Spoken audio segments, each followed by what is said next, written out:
주간 또 주님의 은혜 안에서 평안하셨습니까? 옆 사람과 인사 한번 나누십시다. 대답은 안 듣고 묻기만 하셨죠? 네, 한 번만 더 평안하셨어요? 이렇게 자연스럽게 한번 물어보시죠. 그 답까지 한번 들어봐 주시죠. 평안 못하신 분이 계시나요? 혹시 계시다면 평안하시기를 바랍니다. 한번 빌어주시겠습니까?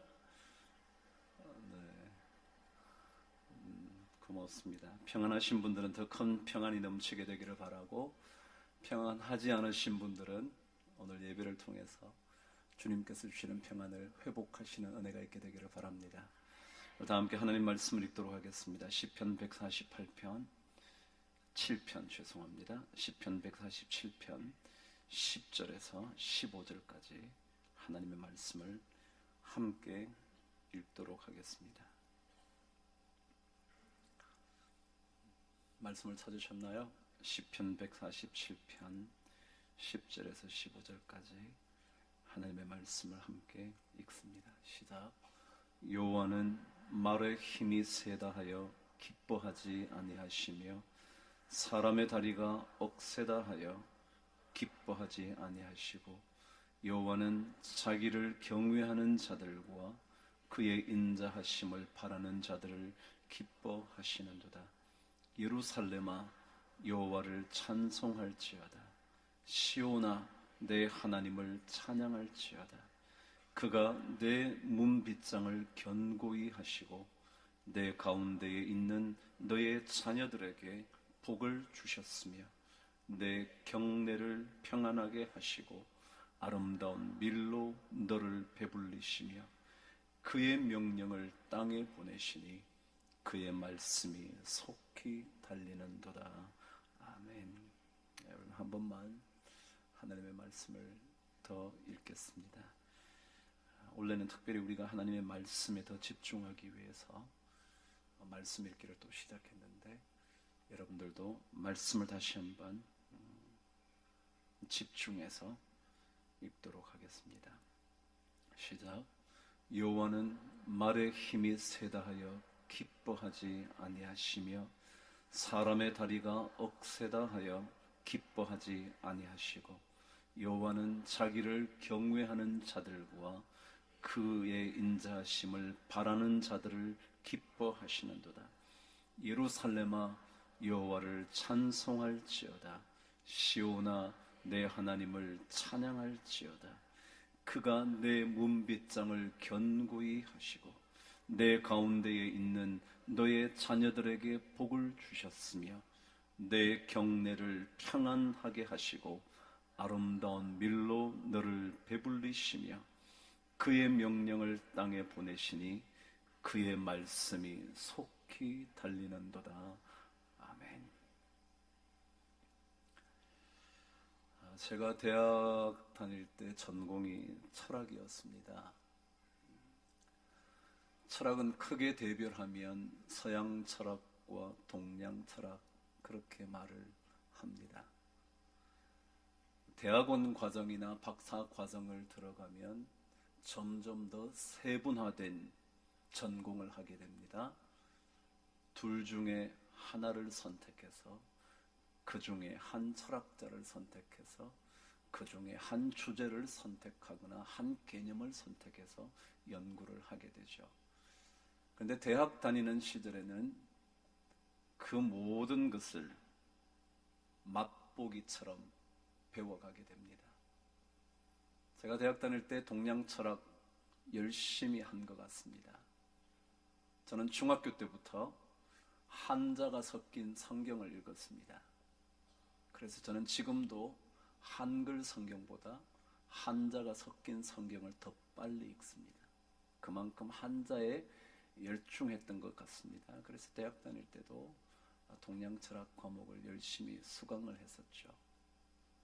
논어를 읽는다든가 맹자를 읽는다든가, 여러분이 잘 아시는 중용이라는 그런 책을 읽는다든가, 혹은 노자라는 책을 읽기도 하고 그랬죠. 근데 그 중에 대학이라는 고전 하나가 있습니다. 그 고전에 이런 얘기 있었던 것이 최근에 책을 읽다가 또다시 기억을 떠올리게 됐죠. 이런 내용입니다. 사람이 만일 무엇을 하든지 거기에 마음을 담지 않으면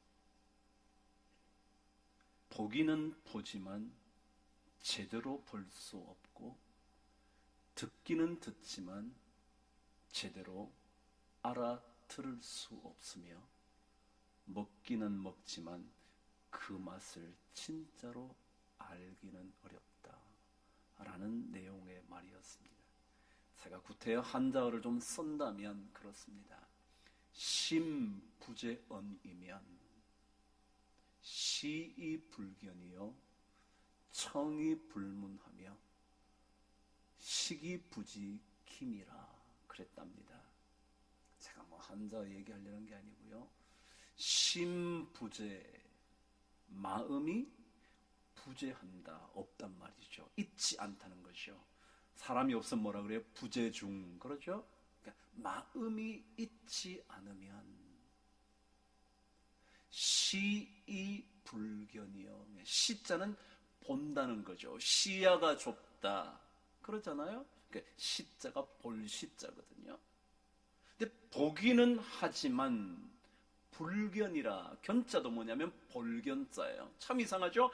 보기는 보는데 보지 못하고 청이 불문이다 그랬죠? 청, 듣는 거죠. 청각 그러잖아요.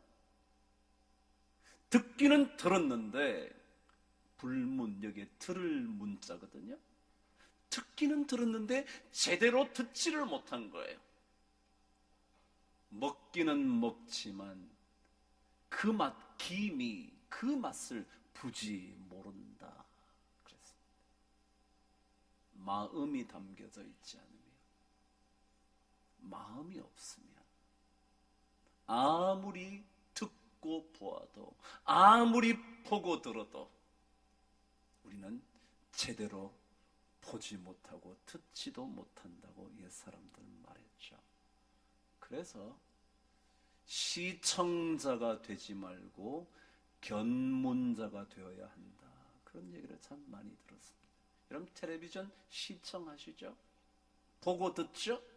근데 정말 마음이 담겨 있는 보고 들음, 그걸 견문이라 그럽니다. 여러분과 제가 2014년 또다시 하나님의 말씀을 보게 됐습니다. 하나님의 말씀을 듣게 되었죠. 근데 거기에 꼭 있어야 하는 게 뭐냐면 마음이라는 거예요. 마음이 없으면 말씀을 듣기는 하지만, 말씀을 읽어서 내가 귀로 듣기도 하지만, 옆 사람이 읽는 건 내가 듣기도 하지만, 그러나 그 말씀의 진짜 의미를 보지도 못하고 듣지도 못하고 그 맛을 알 수도 없다, 그런 것 같습니다. 그래서 주님께서도 나를 사랑하라고 말씀하실 때도 너는 마음을 다하여, 마음을 다하고 힘을 다하고, 그럴 때 마음이 있어야 됩니다. 여러분과 제가 오늘 듣게 되는 말씀, 보게 되는 말씀에 여러분과 저의 마음이 그곳에 담겨 있어서 그 말씀의 진짜 맛을 아시게 되는 은혜가 있게 되기를 바랍니다. 오늘 말씀은 우리에게 무엇을 말씀하려고 하는가 들을 수 있는 마음, 여러분의 눈으로 읽으실 때에 여러분의 읽음 속에 마음이 담겨서 하나님께서 진짜 들려주시고 싶은 음성을 듣게 되기를 바랍니다. 오늘 저와 함께 먼저 10절을 마음을 담아서 한번 읽겠습니다. 시작. 여호와는 말의 힘이 세다 하여 기뻐하지 아니하시며 사람의 다리가 억세다 하여 기뻐하지 아니하신다. 오늘 성경은 하나님께서 기뻐하시는 게 있고 기뻐하지 않는 것이 있답니다. 기뻐하시지 않는 것을 말씀함으로 말미암아 진짜 기뻐하시는 것은 어떤지를 좀 더 명확하게 드러내고 싶어 합니다. 기뻐하시는 것을 말씀함으로 인하여 기뻐하지 않는 것은 어떤 것인지 주님은 보여주고 싶어 하십니다. 그런데 오늘 성경이 우리에게 주님이 기뻐하지 않는 게 있대요. 여러분과 제가 신앙생활을 하면서 살게 되는데, 살아가고 있는데 하나님께서 정말 기뻐하시는 것은 무엇일까? 하나님이 정말 좋아하시는 것은 어떤 것일까? 하나님은 어떤 것을 보시면서 우리에게 그래 참 너는 내 마음에 들어, 내가 너를 볼 때마다 참 기뻐 라고 말씀하시는 건가?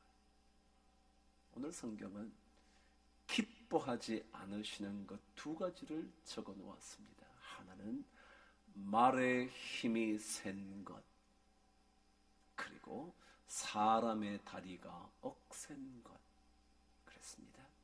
원어 성경은 세다라는 단어와 억세다라는 단어는 없습니다. 다시 말하면 하나님은 기뻐하지 않는 것이 두 가지가 있는데 말의 힘과 사람의 다리랍니다.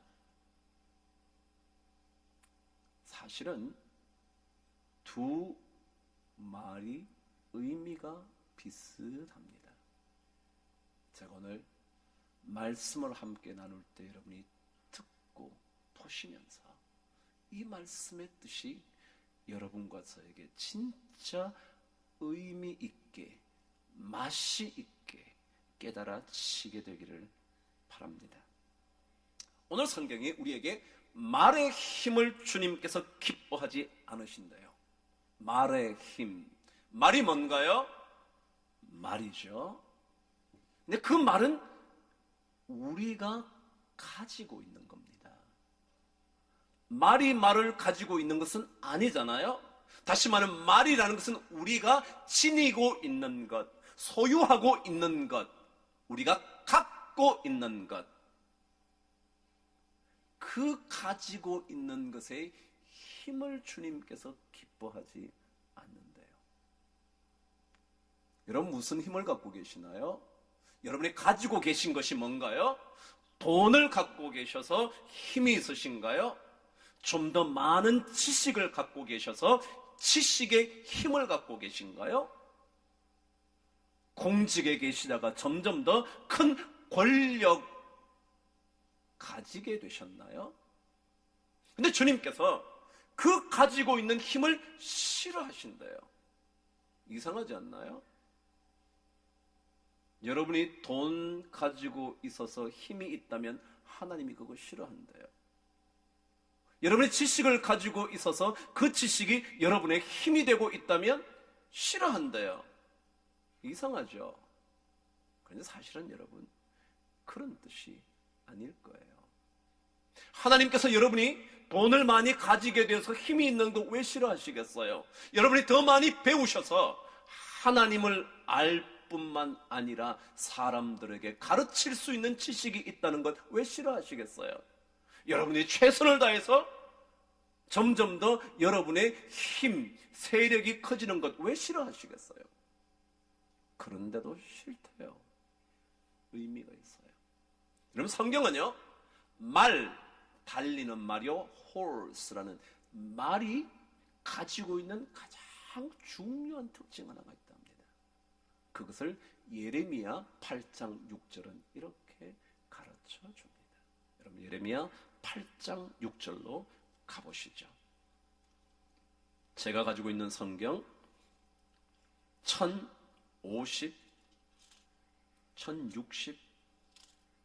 1064면입니다. 예레미야 8장. 말, 우리가 가지고 있는 거예요. 가지고 있는 것. 가지고 있는 것에 힘을 싫어한다는 말이 무슨 의미냐 말이죠. 그러니까 성경에 보면 이 말에 대한 이미지가 있어요. 말이 갖고 있는 이미지, 이걸 하나님이 싫어하시는 거예요. 오늘 저와 함께 8장 6절을 읽겠습니다. 찾으셨나요? 시작. 내가 귀를 기울여 들은즉 그들이 정직을 말하지 아니하며 그들의 악을 뉘우쳐서 내가 행한 것이 무엇인고 말하는 자가 없고. 거기까지는 지금 읽은 내용이에요. 지금부터 읽는 것이 말에 대한 이미지예요. 잘 들어보시죠. 시작. 전쟁터로 향하여 달리는 말같이 각각 그 길로 행하는도다 그랬습니다. 성경에 나오는 말의 가장 중요한 이미지는 뭐냐면요, 그의 길로 행한다는 겁니다. 그의 길, 이것을 좀 더 정확하게 번역하면 자기의 길로만 간다 그런 뜻입니다. 이런 말은요, 길들여지기 전에는 전부 다 지 맘대로 가죠. 자기 길대로, 자기 가고 싶은 대로 가요. 달리고 싶은 대로 달려요. 이게 말의 이미지입니다. 다시 말하면 하나님께서 말의 힘을 싫어하신다, 기뻐하시지 않는다는 말은 무슨 말이냐면, 여러분과 제가 가지고 있는 그것의 힘을 가지고 자기 마음대로 하는 것을 뭐 하신다? 싫어하신다. 여러분이 돈의 힘을 갖고 있는 걸 싫어하는 게 아니에요.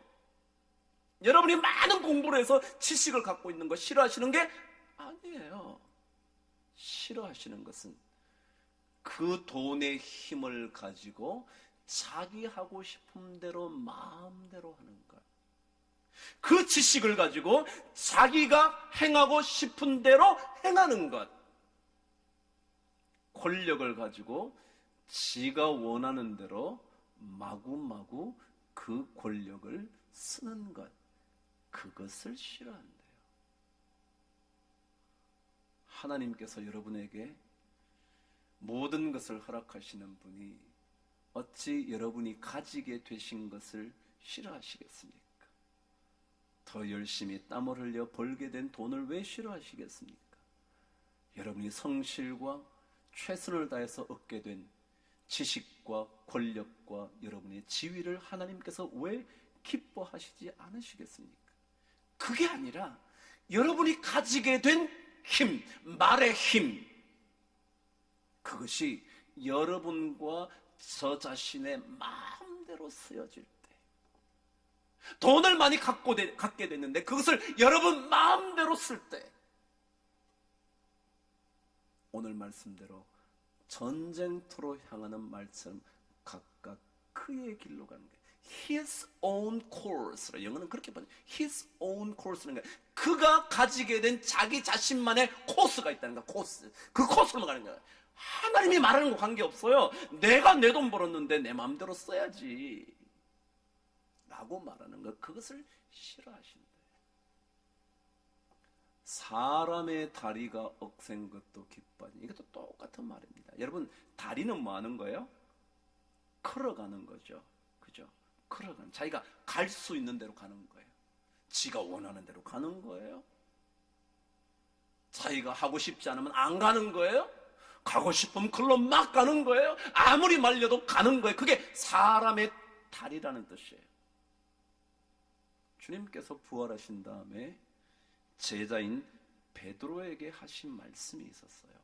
요한복음 21장 18절에 한번 들어가 보시죠. 요한복음 21장 18절 한번 찾아보시죠. 그리고 시편을 잘 마크를 해놓으세요. 다시 되돌아와야 되니까. 요한복음 21장 18절 읽어보실까요? 시작. 내가 진실로 진실로 내게 이르노니 내가 젊어서는 뭐예요? 힘이 있을 때, 힘이 있을 때, 마치 말의 힘 같은 느낌이 들잖아요. 젊어서는 시작. 스스로 띠띠고 원하는 대로 다녔거니와. 원하는 대로, 여러분, 우리가 원하는 대로 하는 것, 사람의 다리가 억세서 내가 가고 싶은 대로 다 갈 수 있는 것, 그래서 그것대로 움직이는 것, 그것을 하나님이 싫어하신대요. 우리 인간이 그렇죠. 특별히 힘이 좀 생기고 나면 더 그런 특징이 있죠. 힘이 없을 때는 함부로 하지 않다가 힘이 생기면 함부로 지가 하고 싶은 대로 하죠. 돈 좀 못 벌 때는 부인에게 큰 소리 못 치다가 돈 좀 벌면 큰 소리 치죠.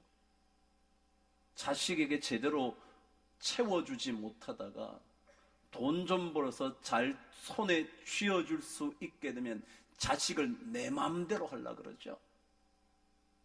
하나님은 그걸 싫어하신다.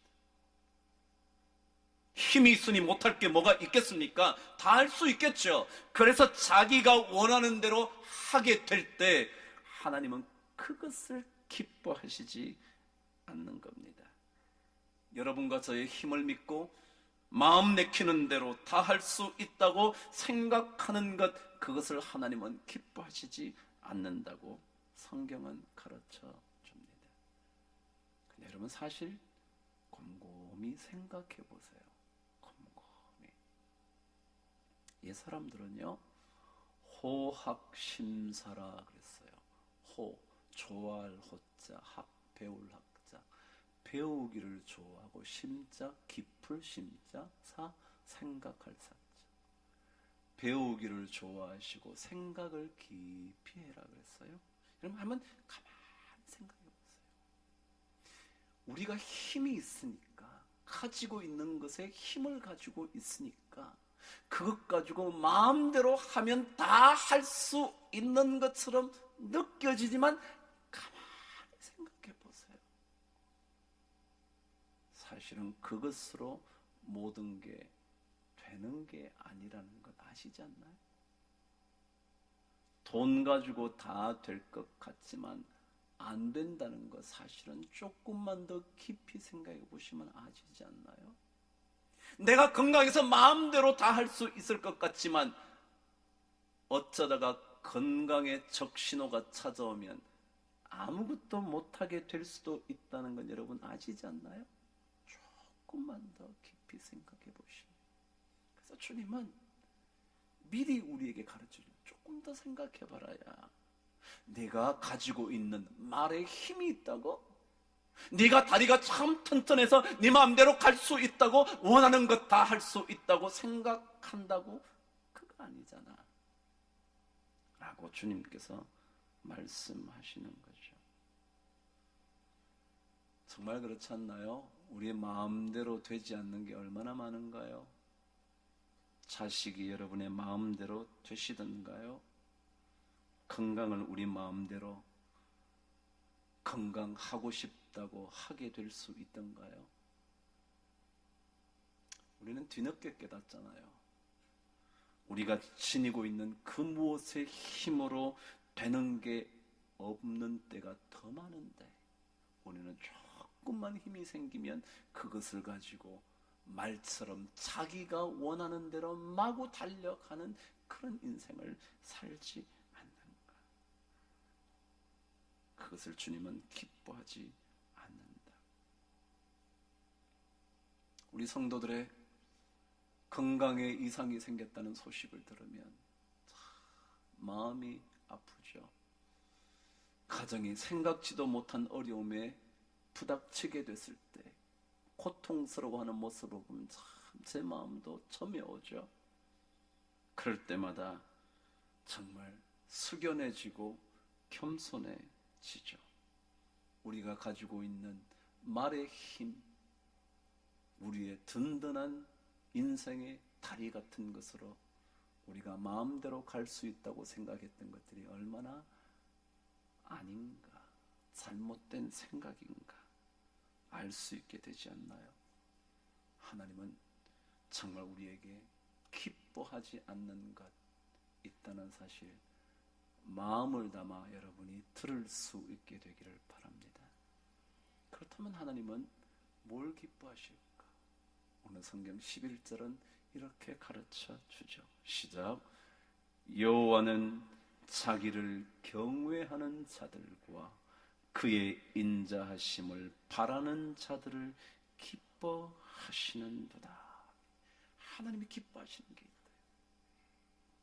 싫어하시는 게 있는데 반면에 기뻐하시는 게 있대요. 그것은 하나님을 경외하는 것 기뻐하시네. 여러분, 경외라는 말 무슨 말인지 아시죠?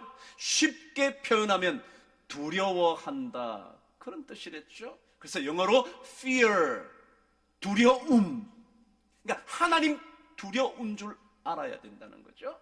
내가 가지고 있는 것에 힘이 있어도, 돈의 힘을 갖고 있어도 하나님 두려워할 줄 알아야 된다요.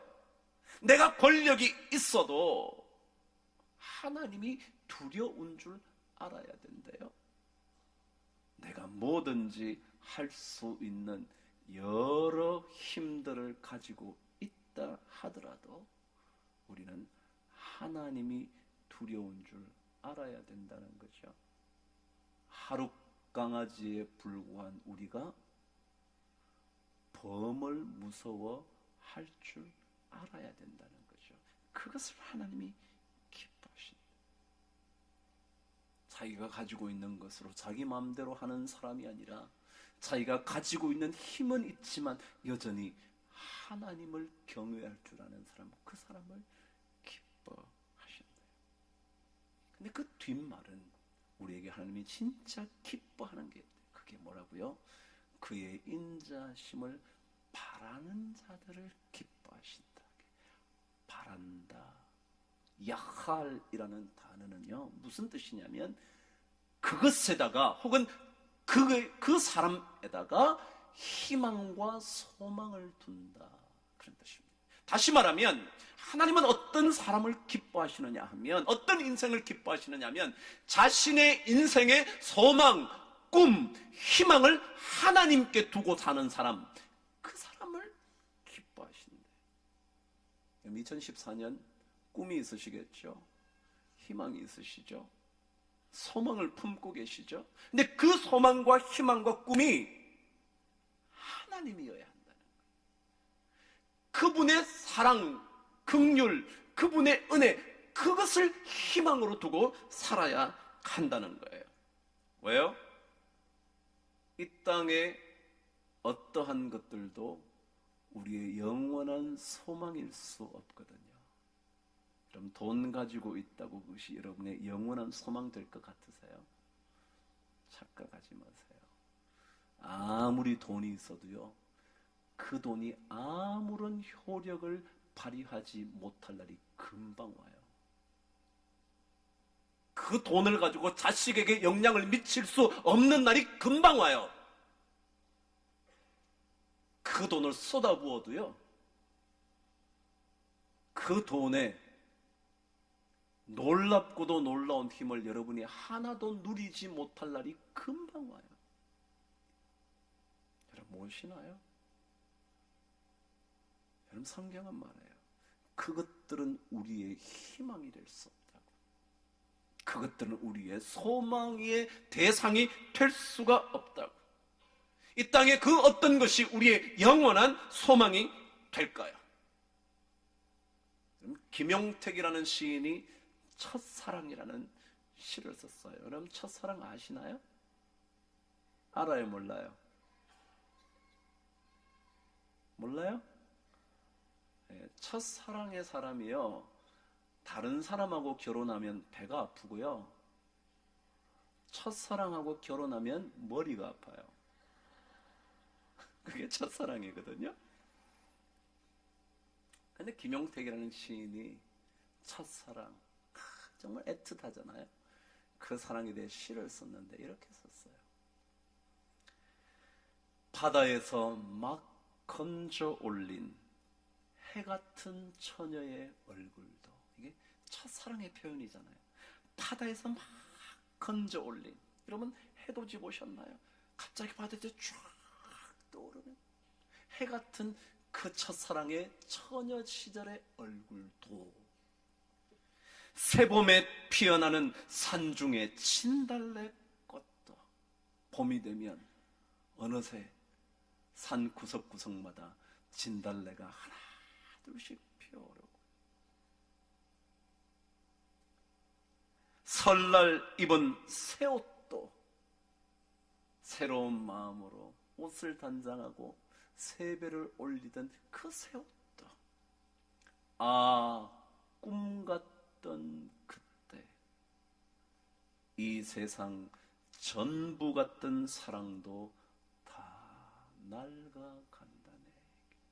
정확하게 봤죠? 전부 다인 것처럼 느껴졌던, 내 인생의 전부일 거라고 생각하고 믿고 살던 그것도 다 낡아간다네. 착각하지 마시게 그러는 거예요. 이 땅에 영원히 바랄 것이 뭡니까? 영원히 여러분의 희망과 소망이 되는 게 뭡니까? 그거 다 낡아지는 거예요. 아니, 서로 그것은 낡아지지 않는 것처럼 보일지 몰라도 우리가 다 낡아지는 거예요. 여러분과 제가 믿고 있는, 혹시라도 소망을 두고 있는, 혹시라도 희망을 품고 있는 그 말의 힘줄도 끊어질 날이 옵니다. 사람의 견고한 다리도 힘을 잃을 날이 옵니다. 계단 하나 제대로 못 걸을 날이 곧 옵니다. 그런데 어찌 우리가 가지고 있는 것의 힘을 소망으로 삼겠습니까? 그래서 시편 33편 17절은 그렇게 고백을 했죠. 구원하는데 군마는 헛되며, 군마 말이죠. 구원, 우리 인생을 건져주는 일에는 군마, 말의 힘, 가지고 있는 것의 힘, 그것은 헛되며 군대가 많다 하여도 능히 구하지 못하는 듯. 군대, 사람의 다리요. 그 사람의 다리 아무리 많아도 능히 구할 수 없다고요. 군마이든지 천리마이든지 준마이든지 그 어느 것도, 수많은 군대도 용사가 힘이 세어도 그것이 우리의 영원한 소망이 될 수 없다는 것. 우리의 소망과 힘은 그분을 바라보는 것, 그분에게 우리의 소망을 두는 그것이 우리의 진정한 능력이죠. 그분을 바라면, 그에게 소망을 두면 절대로 희망이 실망이 되지 않습니다. 소망이 절망으로 전락하지 않습니다. 오늘 성경 13절과 14절은 그 이야기를 이렇게 설명을 하고 있죠. 읽어보실까요? 시작. 그가 내 문빗장을 견고히 하시고 내 가운데에 있는 너의 자녀들에게 복을 주셨으며 내 경내를 평안하게 하시고 아름다운 밀로 너를 배불리실 거니까 다른 것에 소망을 두지 말고, 여러분이 가지고 있는 것에 소망을 두지 말고, 가지게 된 힘을 여러분의 능력으로 생각지 말고 그분을 바라보는 것, 그 사람에게 하나님은 배반하지 않는다는 겁니다. 그래서 일부 때는 제가 얘기 안 했지만 욥의 이야기 하나 들려드릴까요? 욥이 고통 중에 하나님께 고백하는 게 하나 있습니다. 그게 욥기 13장 15절인데요. 찾지 않으셔도 됩니다. 제가 읽어드릴 테니까. 이렇게 성경이 기록되어 있다. 그가 나를 죽이시리니 내가 희망이 없노라. 그렇게 번역되어 있는 13장 15절인데요. 원래 그 번역은 이런 뜻입니다. 그가 나를 죽이신다 해도 나는 그를 바랄 것이다 라는 번역입니다. 집에 가서 나중에 기록해 놓으세요. 13장 15절에 그가 나를 죽이시리니 내가 희망이 없다, 그런 뜻이 아니고요. 그가 나를 죽이신다고 해도 나는 여전히 그분에게 뭘 두겠다? 소망을 두겠다. 그게 우리 고백. 그걸 하나님이 기뻐하신다는 거예요. 그 고백을 하게 될 때 하나님은 13절 14절에 약속하신 모든 축복을 다 내려주신다는 거예요. 여러분, 올해가 갑오년이에요. 갑오년 그러면 떠오르는 말이 갑오경장이라는 겁니다. 그러니까 갑오년, 갑 갑자로 따져서 60년 지나고 나면 또다시 갑자가 오고 또다시 갑자가 오고, 갑오가 되면 60년 뒤에 또 갑오가 오고 그 다음에 또 60년에 갑오가 오는데, 지금부터 120년 전, 그러니까 갑오로 따져서 2번 지난 그 1894년이 갑오년이었는데, 그때 우리나라에 갑오 경장이 일어났습니다. 그것을 우리는 갑오 개혁이라고 말하기도 합니다. 원래가 갑오년이다 보니까 그 역사에 대하여 많은 설명이 있더군요. 그 중에 한 얘기를 제가 들려드릴게요. 그때가 나라를 새롭게 한번 해보자, 이 조선을 한번 새롭게 해보자, 그래서 개혁을 하고 싶었던 거예요. 정치도 개혁하고 싶었고 사회도 개혁하고 싶어서, 예를 들어 정치에서는 과거제를 없애자. 이거 과거제 때문에, 이거 과거에 통과하지 못한 사람은 인생을 너무너무 불행하게 살더라, 이거 없애자. 사회를 변화시키는데도 이게 신분제가 너무 심각하더라, 뭐 양반 쌍놈 이것 때문에 너무 골치 아프더라. 그리고 더더욱이 과부들은 아예 결혼도 못하게 해가지고요, 평생토록 고통스럽게 과부들이 살겠더라. 그래서 과부를 다시 결혼할 수 있도록, 제가할 수 있도록 법도 바꾸고, 뭐 이런 등등의 일들을 바꾸려고 했던 겁니다. 그런데 그 갑오 경당은 실패합니다. 그런데 이유는 이런 것이었습니다. 1894년에 사실은 동학농민운동이 있었습니다. 살기가 너무 어려워서 농민들이 반란을 일으킨 거죠. 동학농민운동이 일어나자 이것을 막을 길이 없던 조정이 누구의 힘을 비느냐 하면 청나라의 힘을 빌립니다. 그래서 청나라에게, 중국이죠 그 당시 말이죠, 청나라에게 도움을 요청합니다. 그래서 그것 때문에 기다렸다는 듯이 일본이 개입을 합니다. 청나라가 들어오면 안 되지 그러면서 들어와서, 그때부터 청일전쟁이 시작이 됩니다. 청나라와 일본. 그러면서 우리나라에 두 나라가 들어옵니다. 그것만이 아니라 러시아라는 나라, 그 당시에는 로서아라는 나라가, 우리나라가 가만히 보니까 이게 부동항이 있거든요. 부동은 뭐예요? 얼지 않는 항구. 여러분 인천에 겨울에도 어나요? 배가 못 들어? 아니요, 어느 때든지 배가 들어옵니다. 이게 무역에 굉장히 중요해요. 중국은, 러시아는요, 블라디보스토크 그쪽에 얼기 시작하면요 배가 못 들어가요. 그러니까 겨울에는 사업을 못 하는 거예요. 그러니까 이 부동항을 얻기 위해서 우리나라로 들어옵니다. 그래서 세 나라가 그냥 붙었어요. 우리 좁은 나라에 세 나라가 붙어서 서로 가져가려고 싸움을 해요. 그것 때문에 우리나라는 자체적으로 분열하죠. 나는 누구파? 청나라파, 친청파. 나는 친일파, 나는 친노파, 러시아파. 전부 다 붙은 거예요.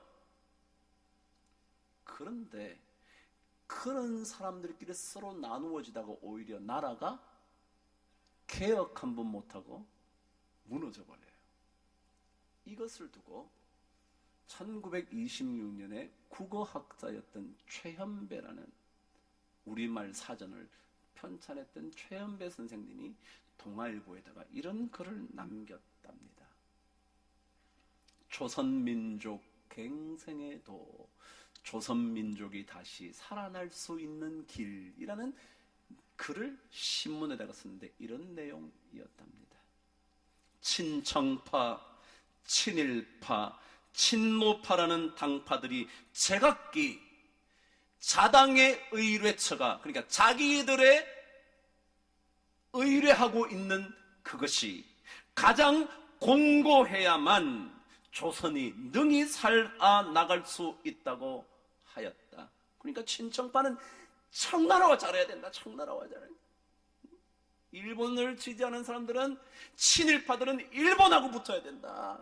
러시아를 붙잡아야지 살지 라고 서로가 자기가 의뢰하고 있는 처가 공고해져야지 조선이 산다고 싸웠다는 겁니다. 그러다가 필경에는 사방팔방의 의뢰가 그만 허지로 돌아가 버려서 사방팔방의 의뢰처, 친일파, 친청파, 친노파, 이것들의 팔방사방의 의뢰처가 아무런 도움이 안 되는 헛된 허지가 되어버려서 타국을 의뢰하던 것이 자국을 멸망시키는 결과를 일으킬 따름이었다. 여러분 놀랍지 않나요? 저는 이걸 읽다 그런 생각 번뜩 듭니다. 이 힘 빌리고 저 힘 빌리고 돈의 힘, 말의 힘, 무슨 힘 다 빌리면 될 것 같았지만 그것이 오히려 자국이라는, 조선이라는 자국을 무너뜨리는 결과밖에 안 됐다. 저 혼자 생각에 그래. 예수 믿는 사람은 돈을 갖고 있어도 돈의 힘에 의뢰하고, 힘 좀 있다고 내가야 정치판에 꽤 힘쓰니까 나한테 부탁하면 돼. 그래서 여러분 어려울 때마다 정치인들 많이 찾죠. 가까운 시의원, 구의원, 국회의원 많이 찾나요? 그런데요, 그것들은 다 헛물이 허지가 된대. 헛된 그것으로 바뀌어 오히려 몰락을 초래할 뿐이다.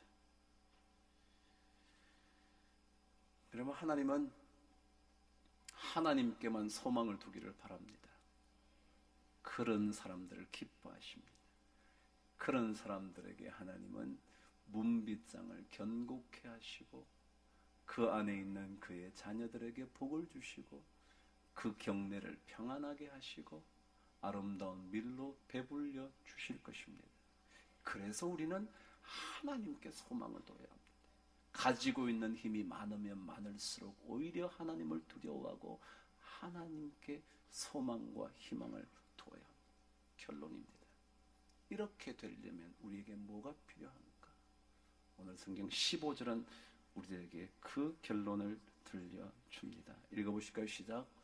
그의 명령을 땅에 보내시니 그의 말씀이 속히 달리는도다. 그의 명령, 그의 말씀, 똑같은 말이죠. 그 말씀이 우리에게 왔는데 그 말씀이 우리 안에 속히 달릴 수 있도록 만들어야 됩니다. 우리가 하나님이 우리의 소망이 되도록 하려면 하나님의 말씀이 우리 안에 속히 달려야 한다. 좀 더 설명을 덧붙이자면 내 안에, 내 생각 안에, 내 마음 속에, 내 계획 속에, 내가 하고 싶은 그런 일 속에 하나님의 말씀이 다른 어떤 것보다 먼저 달려 나와야 한다. 일이 생길 때마다 다른 것이 떠오르는 것이 아니라 하나님의 말씀이 먼저 떠올라야 합니다. 이게 하나님의 말씀이 내 속을 달린다. 그래야 내 생각대로, 내 마음대로, 내가 원하는 대로 움직이지 않고 하나님께 소망을 둘 수 있기 때문에 그렇다는 거예요. 그럼 여기에 속히 달린다는 루츠라는 히브리 단어는요, 이런 뜻이랍니다. 빨리